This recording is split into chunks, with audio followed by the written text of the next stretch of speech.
The Canadian government in British Columbia is trying to pass legislation that will recreate how oversight bodies regulate healthcare and alternative medicine. Certain details of this legislation are undisclosed and will remain so until the government passes it into law. But what we do know about Bill C-36 is bad enough.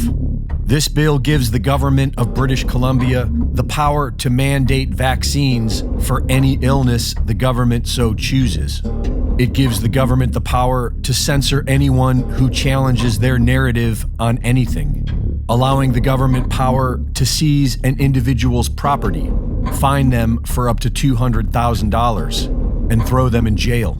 It creates a system of classification wherein the government decides who has good character and who doesn't.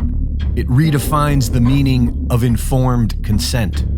And while it has not been made official yet, the Canadian Psychiatric Association is now targeting everyone who refuses the dangerous mystery vaccines, labeling them as mentally insane, an age-old tactic of tyrants.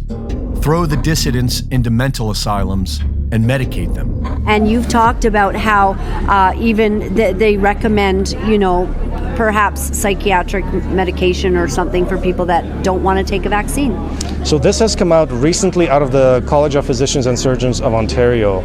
The college sent out a letter or a memo to all the doctors in Ontario suggesting to them, now so far they're not mandating it, they're just suggesting it, that any of their unvaccinated patients, that they should consider that they have a mental problem and that they should be put on psychiatric medication.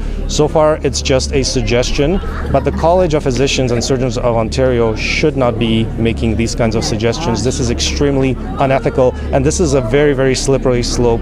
If they're suggesting that people who wish to have bodily autonomy and don't want an experimental vaccine, that there may be something mentally wrong with them, that is a very, very dangerous, slippery slope that we're on. This is what the website of the College of Physicians and Surgeons of Ontario says. It says, quote, "It is also important that physicians work with their patients to manage anxieties related to the vaccine and not enable avoidance behavior.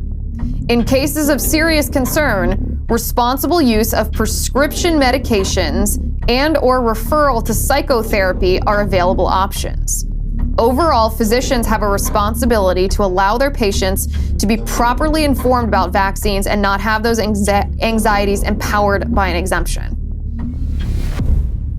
So my verdict is, wow, yes, this is in fact a true claim. This is what the College of Physicians and Surgeons of Ontario is telling doctors, that if a patient has declined the COVID-19 vaccine, they are not to quote unquote empower that patient with an exemption, that the declining of the vaccine is automatically labeled as an irrational anxiety.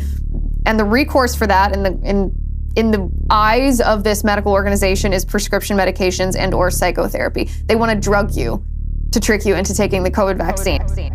Reporting for InfoWars, this is Greg Reese.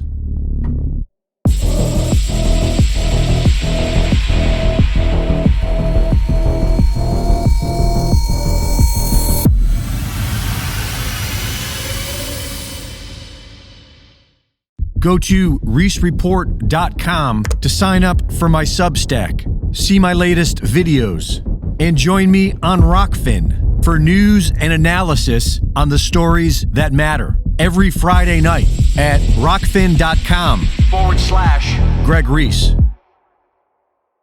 Selling out fast. Mega blowout sale. Up to 60% off our top selling items. Plus free gift with each purchase. For just the second time in InfoWars store history, even though many of our top selling items are in limited supply and won't be back in stock until next year, we're putting them all on sale for up to 60% off. Brain Force Plus, 60% off. Knockout Sleep Support, 50% off. Alpha Power, 50% off. DNA Force Plus, 50% off.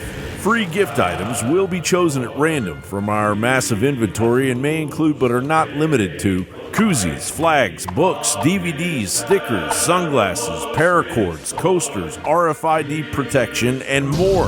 Our thanks to you for supporting the InfoWar and the voice of freedom worldwide.